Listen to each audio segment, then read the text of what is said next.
conflicto. Hoy vamos a ver la herramienta del mapeo del conflicto con el análisis estático y el análisis dinámico, de manera tal que ese mapeo inicial nos permita ver cuál es el modo adecuado de resolución de conflictos que puede intervenir o que puede transitar o con el cual se puede gestionar esa situación conflictiva que nos plantean. Seguramente muchos de ustedes conocen estos métodos o modos adecuados de resolución de conflictos: la mediación, la conciliación, la negociación, el arbitraje, y faltaría el juicio, que en realidad para mi gusto yo el de negociación lo pondría adelante de mediación. ¿Por qué? Porque a medida que avanzamos de la negociación a la mediación, a la conciliación, al arbitraje y el juicio, la autonomía de las partes va perdiendo poder.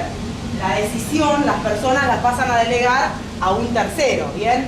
Y algunos de estos métodos son lo que conocemos como métodos adversariales, en donde uno gana y otro pierde, como puede ser en el arbitraje, como puede ser en el juicio, y otros métodos como la mediación, la negociación, la conciliación son métodos no adversariales, donde se trata que todas las personas que están involucradas en el juicio, en el conflicto, no en el juicio, perdón, en el conflicto, puedan obtener una satisfacción de sus intereses.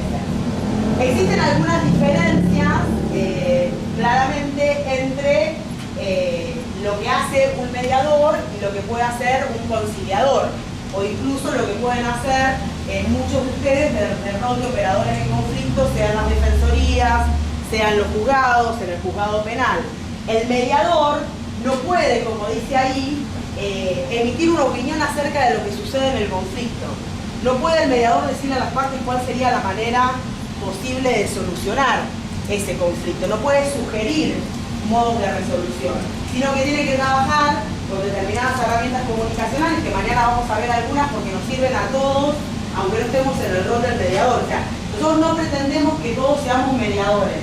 Sí, lo que pretendemos es que todas las personas que estamos en relación directa con situaciones conflictivas podamos incorporar en ese tratamiento prácticas mediadoras, habilidades mediadoras que nos permitan mejor comprender esa situación conflictiva. Bien, entonces el mediador, cuando las partes, las personas le cuentan una situación conflictiva, no puede emitir una opinión o no puede sugerir qué tienen que hacer las personas para encontrar una solución a ese problema, sino que debe trabajar a través de algunas técnicas comunicacionales, como las preguntas, como el parafraseo, mañana vamos a ver algunas, que permitan que sean las personas involucradas en el conflicto quienes, reflexionando y comprendiendo su situación y la de la otra persona con la que están involucradas en el conflicto, puedan encontrar opciones de solución. En cambio, cuando nos vamos a la conciliación y nos vamos al arbitraje, tanto el conciliador como el árbitro proponen modos de resolver ese conflicto. Bien, el árbitro ya desde un lugar mucho más adversarial que el conciliador, ¿no? Estamos casi en un juicio arbitral. Incluso el Código Procesal, al menos de la provincia de Buenos Aires, lo denomina como juicio de árbitro. Bien, entonces ya es un modo adversarial de resolución de conflictos.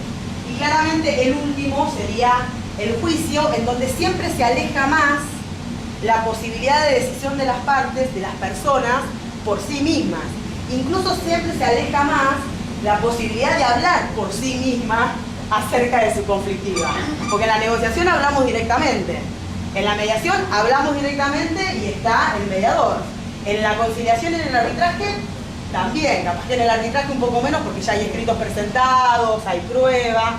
Y ya en el juicio, ¿cuántas veces la persona que tiene el problema, la persona que inicia la demanda, es escuchado en el ámbito judicial acerca de su conflictiva? Habla a través de su abogado. ¿Bien? O sea, el juez nunca, o no digo nunca, pero rara vez, en contadas ocasiones, va a escuchar de manera directa ese conflicto por parte de la persona que lo está llevando a tribunales para que se lo resuelva. Bien, entonces es un continuum, diría Christopher Moore, en un libro muy interesante que es El proceso de mediación, es un continuum de métodos en donde a medida que vamos avanzando, las personas van disponiendo, claro, o entregando a otros la autonomía de su voluntad. Bien, no quiere decir que un método sea mejor que otro. Bien, lo que estamos hablando es de métodos adecuados. Y el método adecuado se elige o se establece a partir del mapeo del conflicto. Entonces, si no hacemos un mapeo, nos vamos a tender a ir para el juicio, porque es, digamos, como la cultura hegemónica, ¿no? El juicio, el litigio, es lo que habitualmente estamos acostumbrados a utilizar para resolver conflictos. ¿Bien? El cambio de paradigma de que no sea el juicio es la única forma, lo que son todas estas formas, las posibles resoluciones, depende del conflicto en particular. No solamente directamente judicializar todos los conflictos, todas las causas. Y habrá causas que sí. Habrá causas que necesitarán, seguramente en el centro de mediación muchas causas no encuentran una resolución y necesitarán que sea un tercero, el Estado, a partir del juez, del Poder Judicial, que imponga una solución y que decida cómo se tiene que resolver esa conflictiva particular. Esto algunas cuestiones antes de empezar con el mapeo. Después algunos autores, acá tenemos a Yuri Shonkold, Yuri viene de Harvard, es uno de los creadores del método de la negociación colaborativa, para aquellos que han tenido alguna lectura acerca de la negociación. Nos hablan de dos sistemas de resolver el conflicto, de resolver los conflictos. Un sistema basado más ampliamente en el poder y un sistema basado más ampliamente en los intereses, que nos permite ver las pirámides invertidas, ¿no? Un sistema que ellos denominan ineficaces y que nosotros también creemos que es un sistema ineficaz si siempre se basa en el poder, donde la fuerza y la violencia determina la resolución de la conflictiva. O sea, la mayor cantidad de conflictos se resuelven mayormente por la fuerza y la violencia, por el poder que tiene una parte sobre la otra con la que está conflictuando.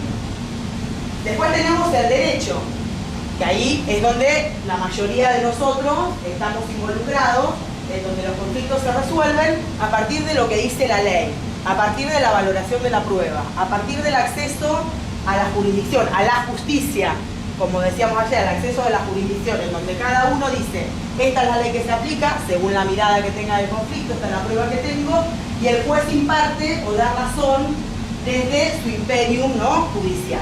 Bien, y un sistema basado en los intereses, que tiene que ver con las necesidades, las preocupaciones y lo que verdaderamente necesita esa persona en la resolución de ese conflicto, que muchas veces no tiene que ver con lo que dice la ley, o con lo que el juez decidiría en base a la prueba.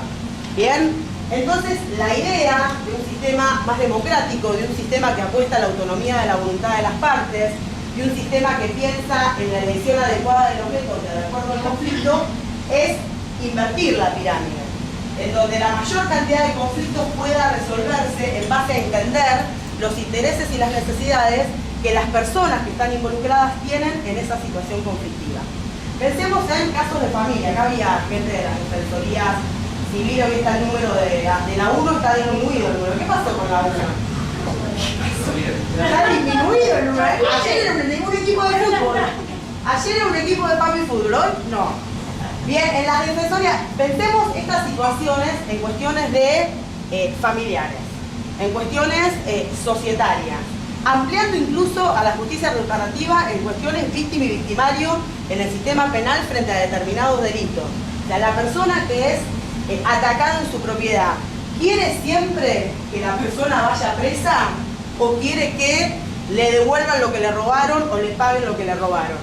Bien, o sea, la generalidad, pensar que un sistema democrático que confía, y pensemos en el nuevo Código Civil y Comercial, ¿no?, que establece la autonomía de la voluntad como principio, ¿no?, en todas las materias que rige el Código Civil y Comercial, que confía en el poder de los ciudadanos en decidir qué es lo mejor para la resolución de sus conflictos. Va a ser un sistema basado en los intereses. Si esto no puede suceder, que era lo que veíamos mediación-negociación, digamos, acá estaría mediación-negociación, si esto no puede suceder, ahí sí viene la aplicación del derecho desde la judicatura, desde el Poder Judicial, y luego el uso de la fuerza o el poder para resolver determinadas cuestiones. Vamos a ver que el uso de la fuerza y el poder, cuando veamos análisis estático del conflicto, cuando hay falta de conciencia, vamos a ver después de qué se trata, cuando no hay un reconocimiento del otro como un legítimo otro en esa situación conflictiva, muchas veces se recurre al uso de la fuerza o de la violencia para que el otro acceda a hablar. Pensemos corte de ruta, pensemos un paro de reclamos salariales porque la patronal no accede a dialogar, entonces hacemos un paro para que nos aumenten. Ahí estamos recurriendo al uso de la fuerza. O sea, no pensemos en el uso de la fuerza solo la guerra, que sería el uso extremo de la fuerza y la violencia para dirimir un conflicto a nivel internacional. Todo lo que podemos hacer para que se visualice el conflicto, ya sea de forma interpersonal, que también instalamos en la violencia, o grupal, en este caso estamos hablando del Estado, si sería un corte de ruta o si fuera una cuestión canal, ¿no? Sean grupos. Pero lo cierto es que cuando el otro no ve, o sea, no quiere ver, o no tiene conciencia del conflicto, en la otra parte, es decir, quiere que se siente a negociar o a resolver, va a hacer acciones de violencia para que lo visualice. Finalmente, nadie puede escapar de una relación conflictiva cuando se plantea en este sentido. Pero sí vamos a enviar al otro a que se siente. Si no la demanda, no sea así. Bien, entonces dos modos de resolución de conflictos. Pensemos en esto que quizás, yo cuando leo sistema ineficaz, y digo, la mayoría de ustedes trabajan en el Poder Judicial y nos están tocando el corazoncito, digamos, ¿no? Claro, porque, digo, uno está diciendo sistema ineficaz y en el medio está el derecho, digamos, es un sistema ineficaz en tanto y en cuanto no satisfaga las necesidades de los ciudadanos. Y muchas veces la crítica de los ciudadanos a la ineficacia del Poder Judicial tiene que ver porque no se amplían las posibilidades de resolver conflictos desde este lugar. Y el Poder Judicial está lleno de conflictos que las personas podrían resolver dialogando en mediación. ¿Se entiende? Y el Poder Judicial está todo el tiempo, con todos los recursos humanos que tiene, resolviendo y atendiendo los conflictos que no pueden resolverse en esta instancia. Pero la cultura que tenemos hace que todos se lo llevemos al Poder Judicial. Entonces un juez civil está resolviendo una cuestión de medianería, se la pone a derivar a civil, ¿no? Una cuestión de medianería y a la vez está resolviendo una quiebra de una superempresa y a la vez está resolviendo una situación de un gran daño y perjuicio medioambiental. Bien, entonces eso también hace que el sistema o la sociedad vea que el sistema o sienta que el sistema de justicia es ineficaz, porque no da una rápida resolución a sus conflictos, a los conflictos que le lleva al Poder Judicial. ¿Hasta acá qué piensan?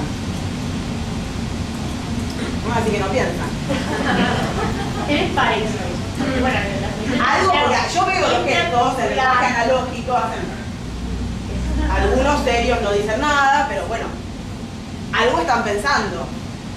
¿Están de acuerdo, no están de acuerdo? ¿Piensan que podrían ser de otra forma? ¿Cómo lo viven en sus trabajos?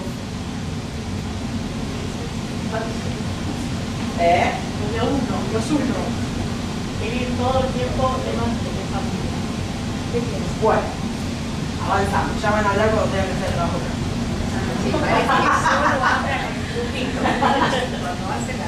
No, hay una cuestión más que estaba pensando con el tema de la sentencia, que a veces logramos la sentencia, entonces acuene otro conflicto que es ejecutar la sentencia.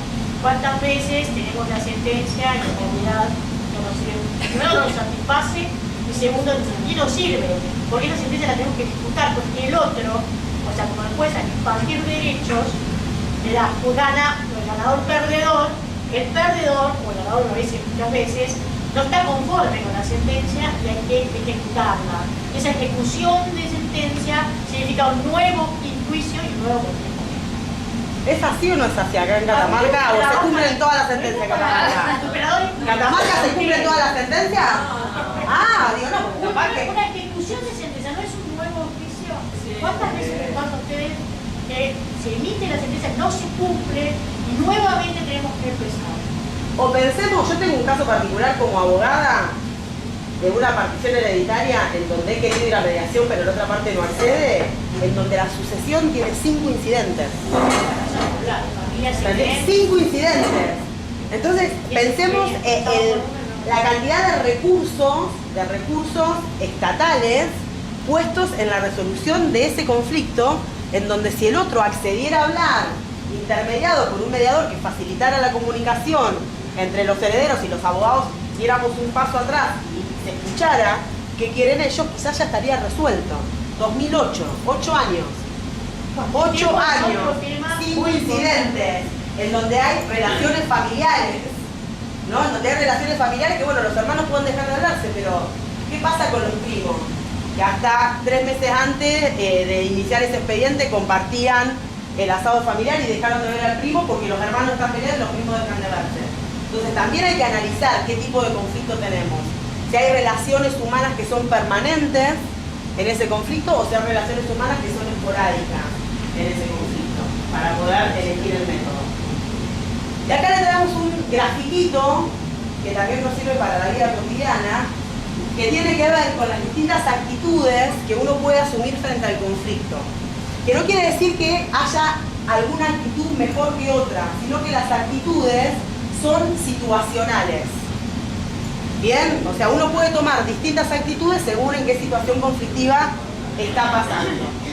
Entonces este esquema tiene que ver con analizar cuánto interés tengo yo, cuánta necesidad tengo yo por satisfacer mis propios intereses y en el otro eje cartesiano, ¿no? Estos son los ejes cartesianos.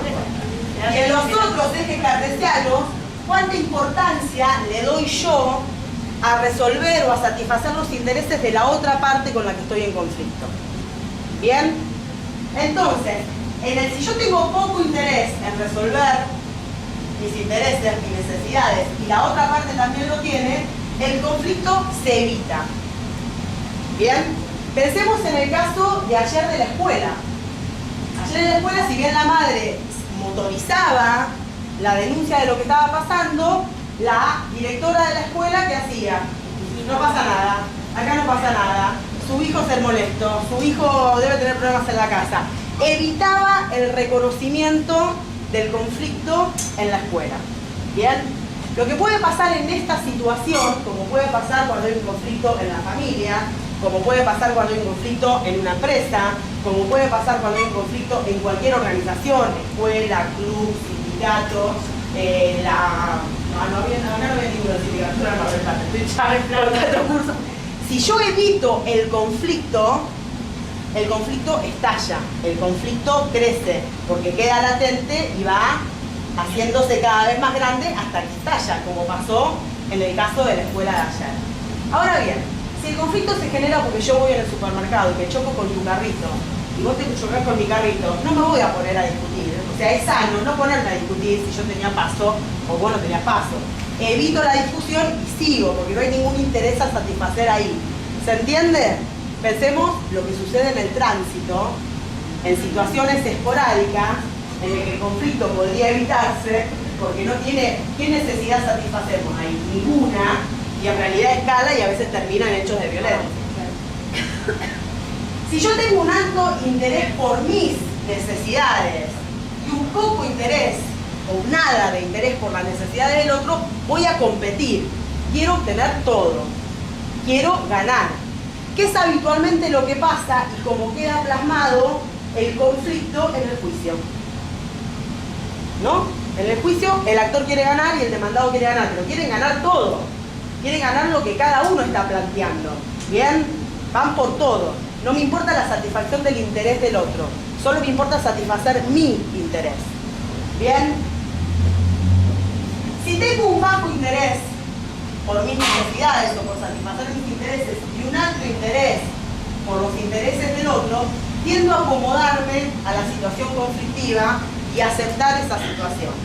Y esto, para quienes trabajamos en conflictos, y para quienes trabajamos en mediaciones, para quienes trabajamos en mediaciones familiares en particular, es un dato a tener en cuenta si estamos haciendo esa lectura de la interacción que se está produciendo en la resolución de ese conflicto. ¿Por qué? Porque las situaciones de violencia de género tienden a hacer que la persona se acomode a los deseos y necesidades, entre comillas, del victimario. Bien, entonces también es un dato cómo me coloco, digo, también estas son las situaciones, yo no tengo madre, no soy madre, pero tengo muchos sobrinos y ahijados, y estas son las situaciones también de las madres, ¿no? En donde es el todo, el acomodarse y el entregar el todo a los hijos. Entonces digo, es situacional el tema de conflicto. Si yo tengo un medio interés por lo mío, por mis intereses y por los intereses del otro voy a transigir, voy a contemporizar, voy a ceder, te doy un poco, dame un poco, transamos en la mitad, el fallo salomónico, la negociación distributiva, partimos la diferencia, ¿no? Partimos al medio, quiero 20, quiero 30, bueno, 25, partimos al medio la diferencia. ¿Ven? Cedemos un poco y un poco. Y lo óptimo en muchas situaciones conflictivas es que si yo tengo un alto interés por mis necesidades y un alto interés por las necesidades del otro, voy a poder colaborar en la resolución del conflicto. La colaboración en la resolución del conflicto implica satisfacer los intereses de todos al mismo tiempo. No es como esto, que parece que se pareciera, que estamos contemporizando. Bueno, vos te llevas algo, yo me llevo algo y quedamos a mano. El tema es poder indagar en el conflicto cuáles son los intereses de todos y pensar opciones de solución para que todos los intereses sean satisfechos. ¿Se ve la diferencia entre las distintas acciones entre el conflicto? ¿Sí? Pregunten, ¿alguna pregunta sobre esto que vimos? Del último caso, ¿cuál sería un ejemplo? Un ejemplo sería, por ejemplo, un caso de mediación comunitaria que yo tuve, en donde el señor tenía una medianera, que los árboles del señor de al lado, unos árboles añosos, le producían humedad, y él quería mantener esa medianera y el señor quería mantener los árboles. O sea, necesito arreglar la medianera, mi interés es arreglar la medianera. ¿Bien? Y el señor dice, yo necesito que estos árboles añosos sigan estando en mi terreno, porque son árboles frutales, los plantó mi abuelo. Eso que se logra de establecer las necesidades en base a preguntas que hace el mediador, la pregunta que haría el mediador sería, ¿qué podemos hacer para que los árboles añosos se mantengan y la medianera no tenga humedad? Esa sería la pregunta que habilitaría que las personas piensen opciones de solución para satisfacer los dos intereses. No para que ya, bueno, tire la medianera o cortame los árboles. Bien, ¿qué opciones serían? Podar los árboles, impermeabilizar la medianera. Bien, y ahí surgen las opciones que satisfacen los intereses de los dos, no de uno solo. Porque si me coloco no quiero humedad la medianera, es cortarme los árboles. Bien, ¿se entiende la diferencia entre colaborar y contemporizar? ¿Sí? Del caso de ayer, ¿qué reflexiones tienen en torno al abordaje de ese conflicto? ¿Qué otras cosas se podrían haber hecho en ese conflicto?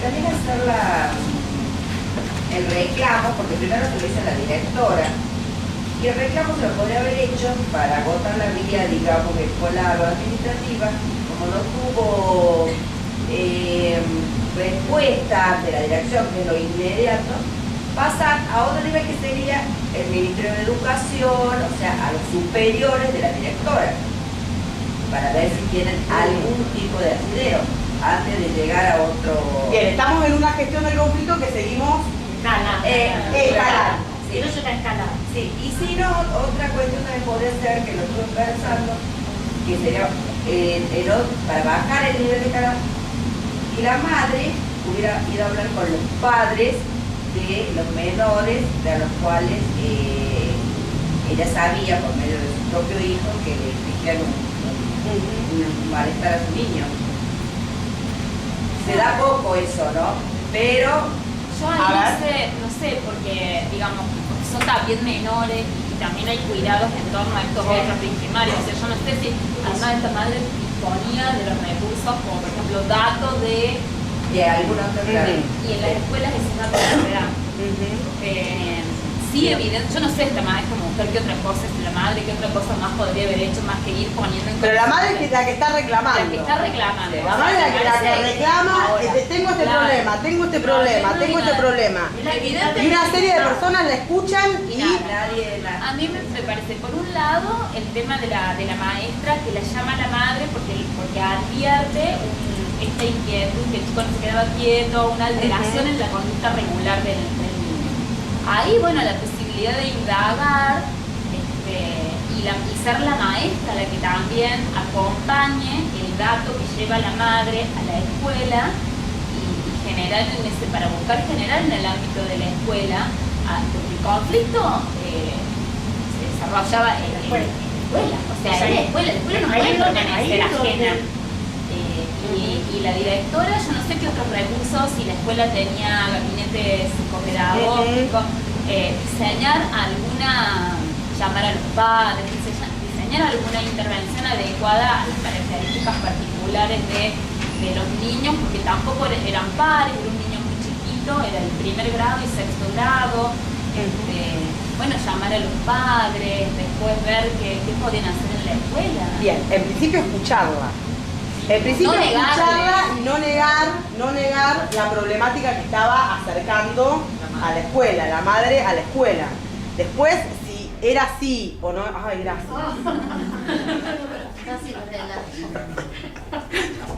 Qué lindo es escuchar el silencio. Después si era así, pero en principio escucharla.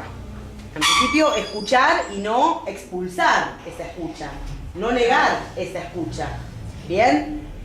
Y buscar a ver qué hay detrás de eso, o sea, escucharle a ella y después, bueno, llamarlos a los chicos, escucharlos a los chicos.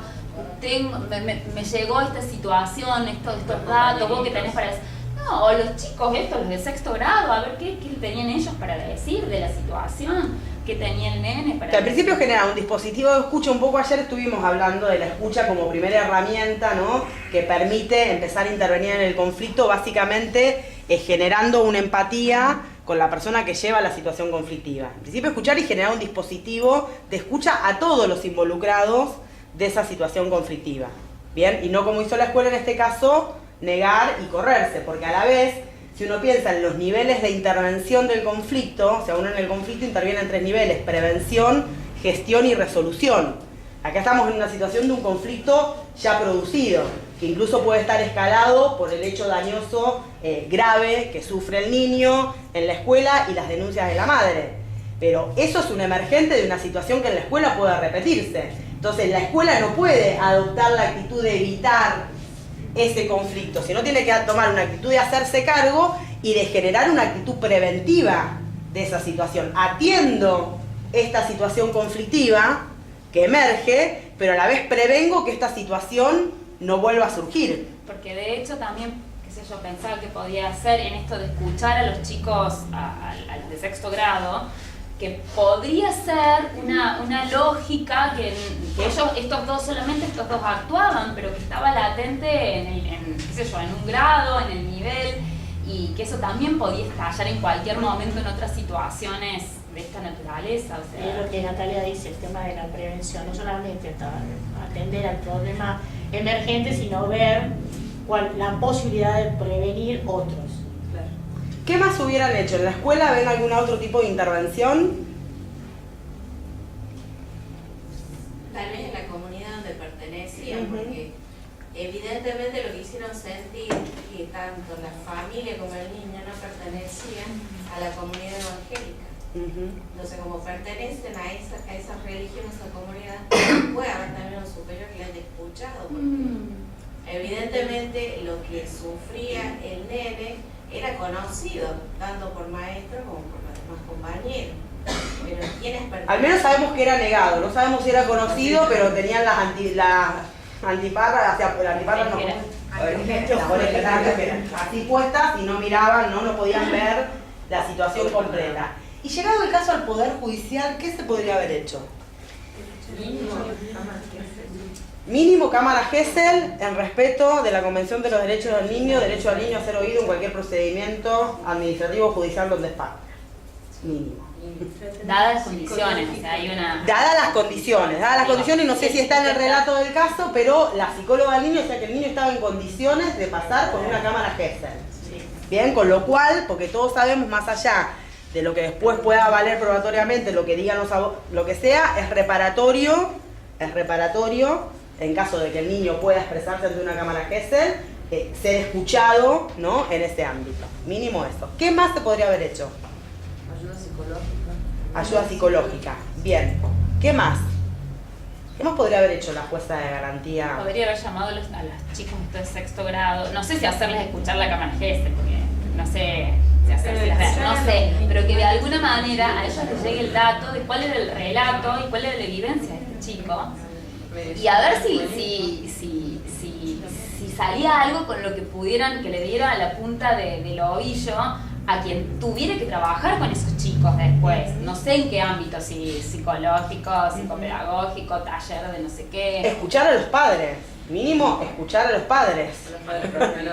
Mínimo, escuchar a los padres. Digo, porque muchas veces, el otro día nos pasaba en Tucumán, que decía, bueno, pero nosotros estamos atados por la ley. Sí, pero la ley, sobre todo al juez, digamos, le deja un amplio margen de discrecionalidad, ¿no? Es el director, es el dueño del proceso, es el dueño de la judicatura, es el dueño del imperio. O sea, no hay nada que legalmente le impida convocar a los padres y generar un espacio de diálogo en donde ese ciudadano que tuvo una conflictiva, que termina en una cuestión penal porque no se atendió previamente, sea escuchado por un representante del Estado que es el Poder Judicial.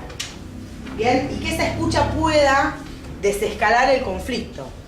¿Bien? Entonces muchas cuestiones suceden en la escucha. ¿Qué escucha se le brinda al ciudadano en determinados ámbitos donde se resuelven los conflictos? Digamos, ¿cómo siguió este conflicto? Como queda agotada la vía penal, la única instancia que teníamos era una mediación judicial previa en un reclamo de daños y perjuicios. Era lo único que teníamos, no había otra instancia. Acudimos a esa mediación judicial previa de daños y perjuicios, va a esa mediación el representante legal de la empresa, de la escuela, con el abogado, la mamá del nene le habla a la mediadora 1h10 de corrido. La mediadora empezó a tomar nota, yo transpiraba, yo era la abogada de la mamá, yo transpiraba de la cantidad de tiempo que yo decía, la mediadora empezó a tomar nota en el intento de después parafrasear, devolver el discurso, todas las cosas que hacen los mediadores, y en un momento dejó de tomar nota y se dedicó a mirarla directamente a los ojos. Durante la 1h10 que la señora estuvo explicando desde por qué decidió anotar al niño en esa escuela, o sea, por qué decidió anotar al niño en esa escuela, todo lo que sufrió y la defraudación que sintieron, más allá incluso del daño que sufrió su hijo. ¿Bien? Y el representante legal de la escuela le dice que le cree lo que había sucedido, que no niega nada de lo que había sucedido, le dice que en relación a los niños victimarios, la escuela tiene que tratar de integrarlos, que no puede sacarlos de la escuela, que la docente había sido despedida, porque se vio una mala actuación de la docente en la intervención de ese conflicto, y la señora, habíamos trabajado bastante en la oficina, de cuál era su reclamo.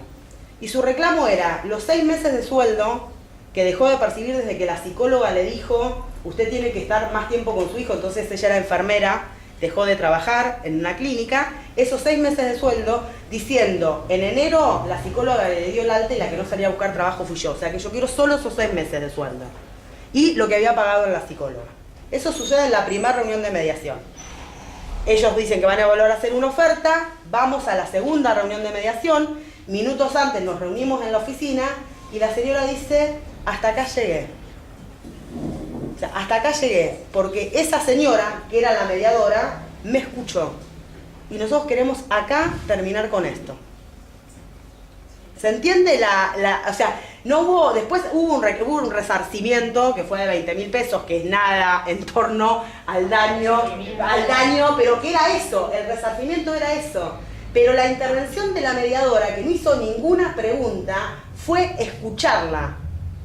Y la escucha le permitió a la señora tramitar el conflicto. Pensemos esto, cuán importante es los que están en mesa de entrada, cuando las personas llevan las conflictivas, las personas que están en la defensoría, quienes están en la fiscalía, los trabajadores sociales que hacen visitas en representación del juzgado de familia a las casas para hacer informes ambientales. Qué importante es solamente la escucha. Que después haya otras herramientas de intervención, bienvenido, y hay conflictos que ameritan otras herramientas de intervención. Pero solamente empezar por una escucha diferencial en donde no se juzga al otro, no se piensa una solución a ese caso, sino que se explora y se ve qué necesita esa persona para resolver ese conflicto. ¿Hasta acá vamos? Ahí volvió.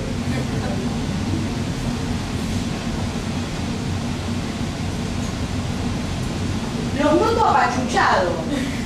Chócalo. Es el viento de caramba.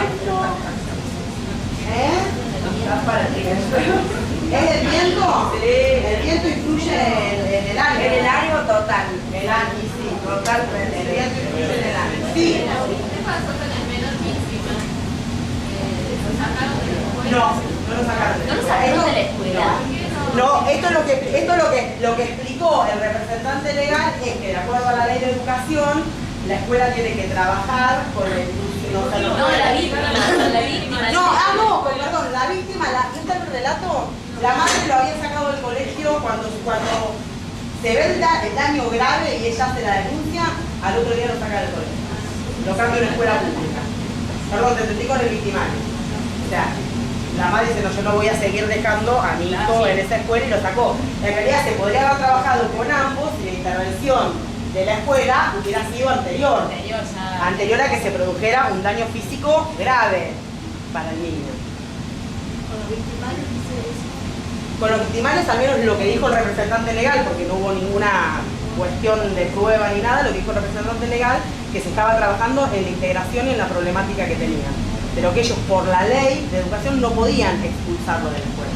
Sino las escuelas tienen que trabajar con la integración de todos los niños y adolescentes. Por eso, justamente, o sea, para que un niño de esa edad haga lo que hizo, hablamos de victimario en torno a la calificación de la ley penal, pero tiene que ser víctima de un sistema, algo lo tiene que haber llevado a ese niño a cometer este acto. Hay algo emocional, algo de lo subjetivo que hace que eso suceda, algo de frustración, bueno, los psicólogos sabrán más. ¿Qué hora es ahora? Porque 6:30 tenemos que ir por Las 6. Las 6.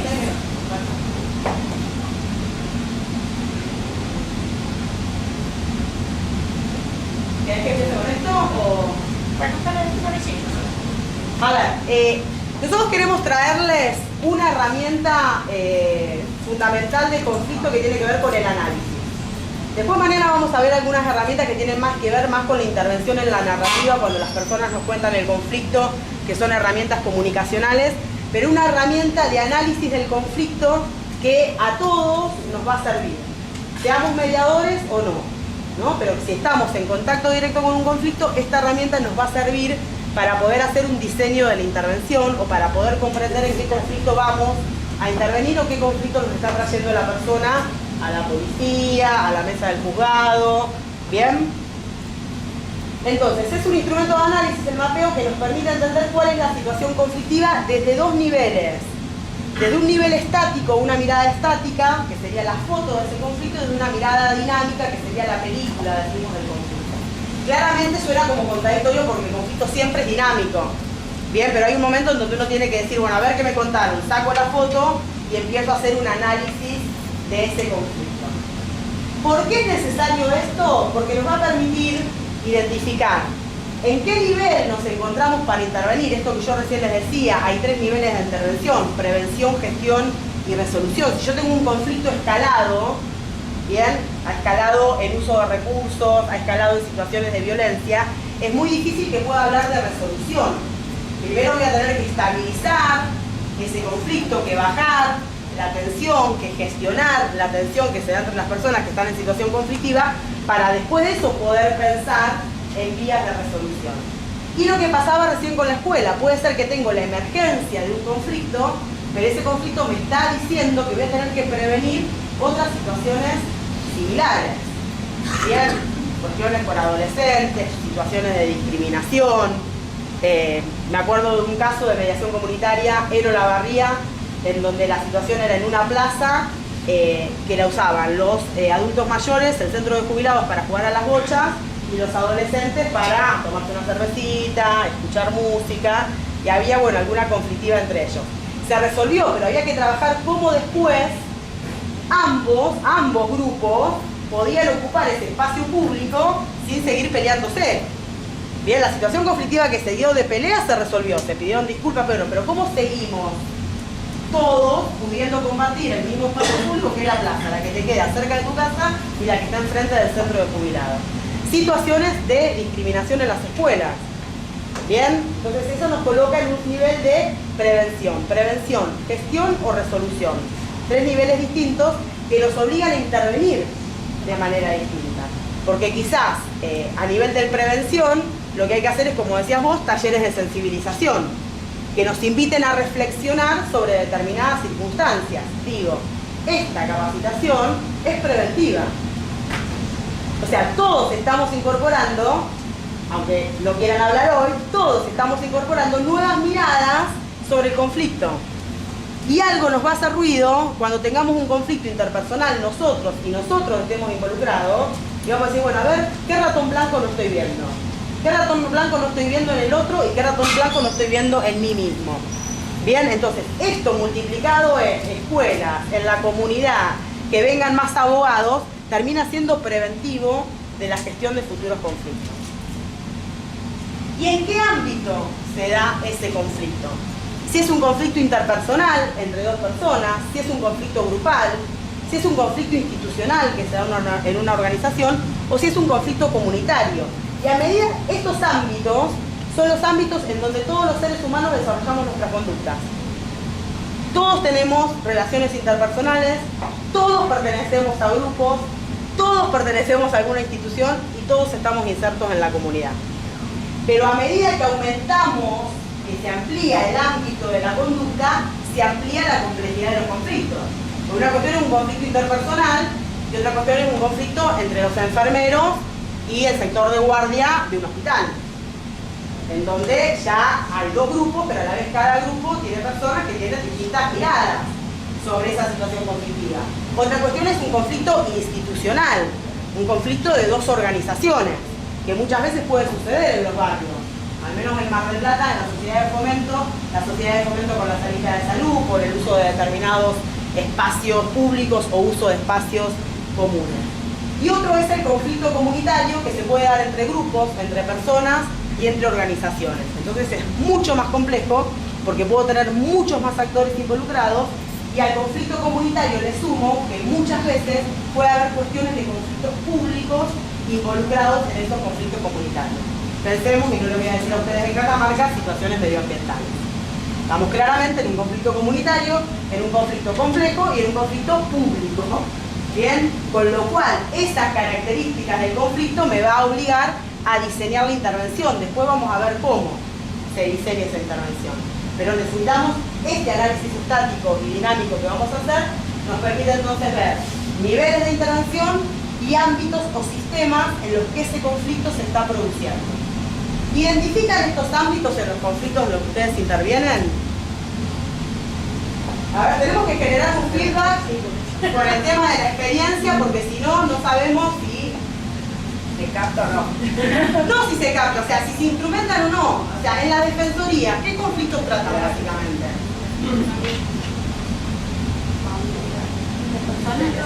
Interpersonales. Claro.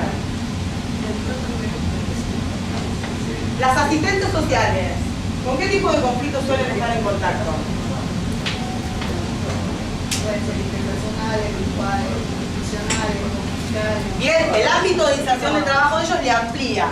El servicio penitenciario, ¿qué conflicto? ¿Una interna o grupos de interna? ¿Un pabellón con otro pabellón? ¿Cómo es el tema?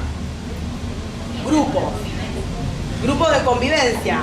Puede haber peleas entre dos, pero puede haber grupos, puede haber banditas. Y en las banditas tenemos líderes.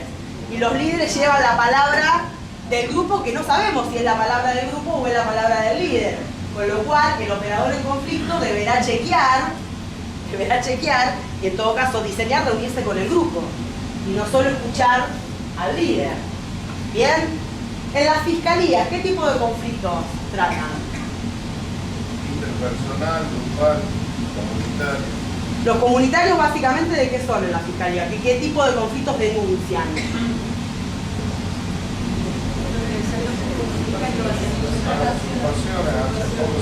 Usurpaciones, de todo un barrio. ¿Qué conflicto? Todo un barrio. De todo un asentamiento. Y se produjo que un desalojo, se ordenó un desalojo por la fiscalía. Y antes se Y después se dio marcha atrás. Ajá. Porque lo pidió, Se pero también, restituyó, digamos, en el lugar a la Ajá. pero usurpador. también hay algún componente estatal, porque había sido denunciado por Fiscalía de Estado, todo distintos órganos del Ejecutivo habían impulsado este procedimiento, pero no sé si no se organizaron o no previeron que iba a ser tal la demanda esperable social. Entonces, al no poder dar una resolución a la gente desaloja habitacional, empezaron a pedir, empezaron a presentar escritos solicitando que se vuelva atrás y se comprometían a futuro a ver qué podían hacer, porque además el asentamiento adquiriendo una zona inundable, o sea que algo ¿Y ahora en había qué que estado hacer. está ese conflicto? y ahora uno de los conflictos estos grandes que hubo por el tema de las ocupaciones se resolvió políticamente. El Estado va a adquirirle al propietario el predio y luego se lo va a vender o transferir a los ocupantes actuales. Bien, ahí se busca, ahí es... Ojo que eso también parece que es una cuestión táctica que utilizan algunos propietarios de grandes extensiones. Como saben que el Estado termina siendo el hijo bobo que siempre se termina pagando, digamos, comprando, haciéndose cargo. Entonces buscan por ese lado. Bien, pero ahí en la puede ser, no vamos a negarlo, puede ser, pero digo, ahí en la situación conflictiva que se da entre el propietario y entre los vecinos, entre comillas usurpadores, aparece un tercero que le interesa la resolución del conflicto y que hace un aporte a esa resolución. Y en los conflictos comunitarios se suele ver mucho. O sea, yo recuerdo uno en Olavarría, en donde un señor, o sea, en un barrio muy carenciado, le pedía que construyera la medianera y el señor le decía: yo quiero construir la medianera, pero no puedo. Porque no es lo mismo no querer que no poder, son dos cuestiones distintas. Yo puedo, pero no puedo. ¿Y qué hicimos del Centro de Mediación Comunitaria? Llamamos a desarrollo social del municipio. Tenemos esta situación. ¿Qué puede hacer el municipio? Y hay un tercero que hace un aporte a la resolución de ese conflicto, que también tiene que ver con buscar estos quienes estratégicos de Lederach, estos terceros que permiten abrir el conflicto y que permiten, ¿no?, ingresar en algún modo de colaboración para la resolución de ese conflicto.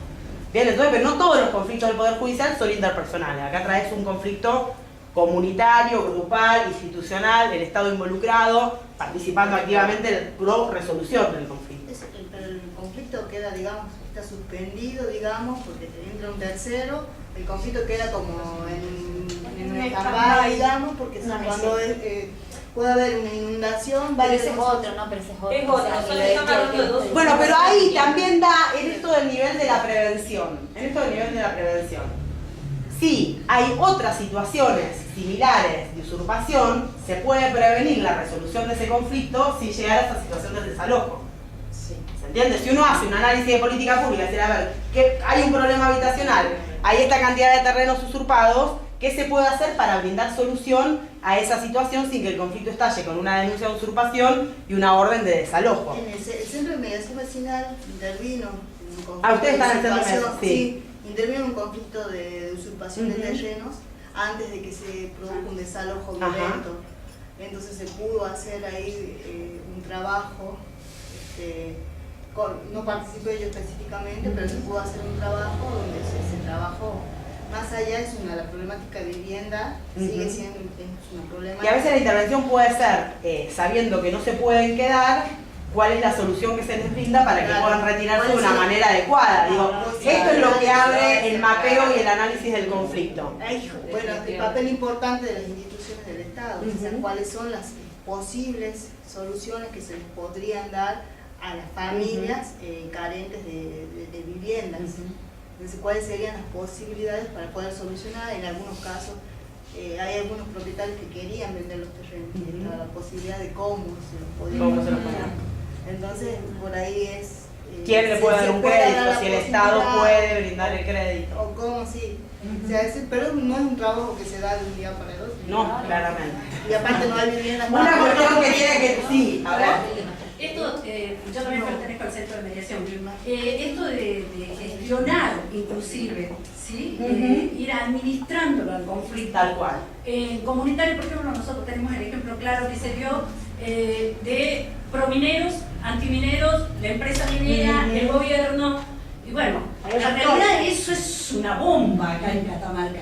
Pero bueno, dentro de todo, uno por lo menos es bajar el nivel conflictivo, como usted dice, y bueno, tratar de que por lo menos, con cierta tranquilidad, uno pueda por lo menos hablar, de escucharse, esto de que el gobierno pueda escuchar al pueblo, de que la empresa pueda hablar y decir cuáles son los métodos que ellos están usando, pero llega un momento en que ya habían cortado ruta y todo lo demás, y bueno, nos pidieron ayuda y allá fuimos.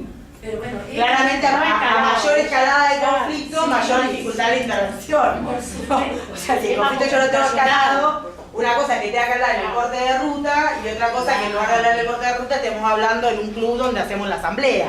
Digamos que son dos niveles de tensión absolutamente distintos. Pero vos trajiste algo, no me acuerdo si utilizaste la palabra, es trabajoso lo que dijiste.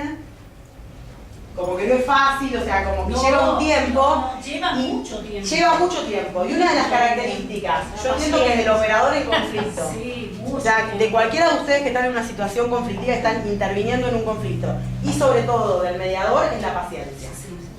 Porque uno va acompañando el proceso de gestión y de resolución que acercan las personas a la mediación. Pero uno no puede acelerar. Sabemos que las personas muchas veces quieren resolver en una audiencia un conflicto de 5 años, 6 años, 10 años y no se dan el tiempo, ¿no?, para la resolución. Pero una cuestión también es la paciencia del mediador en la tramitación de ese conflicto. ¿Y para qué tenemos que hacer este análisis del conflicto? Para ver cuál es el proceso de intervención adecuado. Esto que veíamos hoy. O sea, para no pensar que tengo que clavar un clavo y traigo un tornillo. O sea, tengo que hacer un análisis para decir, bueno, ¿cuál es el proceso de intervención adecuado a este conflicto? ¿Es una mediación? ¿Es una conciliación?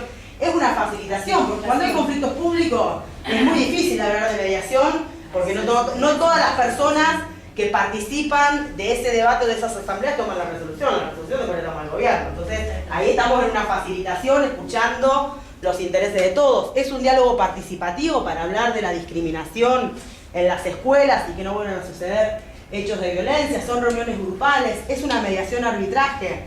La mediación arbitraje existe en algunos lugares en donde se empieza por una mediación y si las personas no pueden lograr un acuerdo por sí mismas, ¿se acuerdan en este continuum que vimos de los métodos?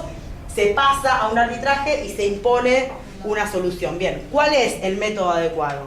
Pero para ver cuál es el método adecuado, tengo que haber hecho un análisis de la situación conflictiva. ¿Bien? ¿En qué hora estamos para ver si...? 6:15. ¿Querés para acá y después...? No sé si está porque traigo 6:30 Si están, hacemos el corte ahora para empezar con análisis estático y dinámico después del café. ¿No? Bueno,